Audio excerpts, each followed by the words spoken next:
Hi there, Dr. Gary here on the road. We sell dental practices nationwide. We are dental practice brokers. I was a dentist for 25 years and now doing the dental practice brokerage for 14.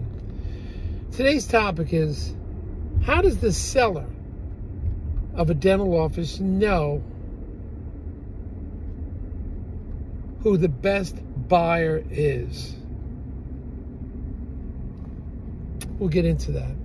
As you know, so we're doing this for 14 years. We now have 10 employees. We're in 24 states, and we are here to service you. You can call us anytime. We work 363 days a year and take off Christmas and Easter. So please give us a call. Our number is 201-663-0935, and our cell phone, and that's our cell phone, and our website is dentalpracticeguide.com or nationwidedentalpracticebrokers.com. Just look it up. Plenty of information on there and pretty good guides and articles and etc. And we have a practice listing. I think it's up to 92 nationwide. Anyway, so everything you're about to hear today is for entertainment purposes. It's not legal or business advice. So let's get started with everything. Now, if you're thinking about selling to a DSO, please remember we work closely with them. We're not employed by them. We know who the best ones are because this is a changing world we're in 2024, especially with DSOs. Some of them are lacking funding. There's merging going on. Some can't sell. Some can't go to closing. So we get the inside track on that because we're in that world. We know when their employees are quitting and looking for jobs, they call us and asking for advice, so we immediately know they're having trouble when their mergers and acquisition team is going south. So we can help you there, but often they will pay our commission, so there's no commission to you. All right. And also, if you're selling a practice, any practice over $1 million as a seller, we will reimburse your legal fees at closing, whether it's DSO or not. But we've done that multiple times based on some minor criteria. Now, anyway, going forward, how does a seller know? How do you know you have a hot buyer? Well, we try to help with our 14 years experience and 25 years as a dentist. There are certain indications very early in the search of that buyer. Obviously, they have to be pre-approved with the mortgage, and you've run them through the bank. Obviously, with us, they've all signed a non-disclosure agreement. That's an initial step. But how do you know that this is the right person? How much time are you going to waste with them? You know, beyond the fact that we have an approval, and a pre-approval doesn't mean that much because circumstances can change. It's only an indication that they should be approved for X number of dollars. But every deal is different. So how do you know? And we feel, we'll give you an example of how we think we know.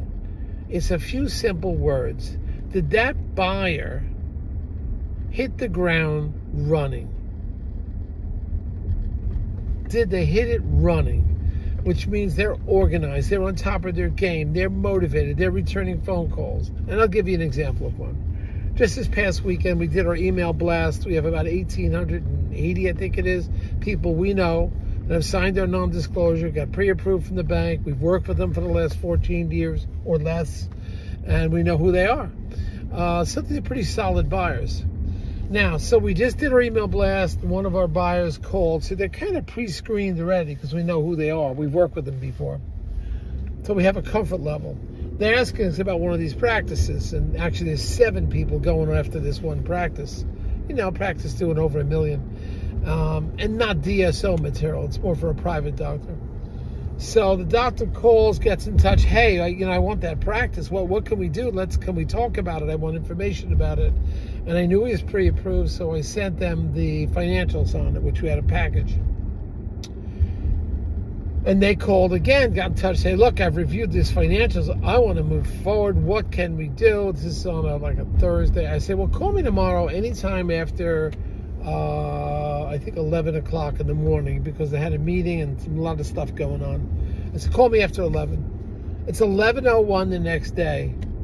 That doctor's on the phone.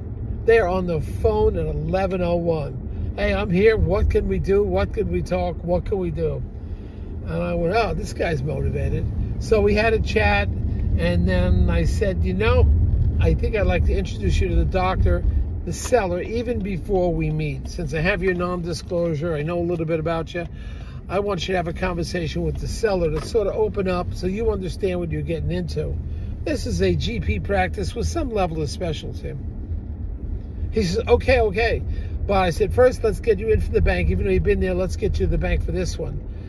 Here's some names of the banks. Within 2 hours, the bank calls me and says, meanwhile, this is on the weekend. Meanwhile, the bank calls me and says, we're in. This guy, this guy, he can get approved. Don't worry about it. A high percentage.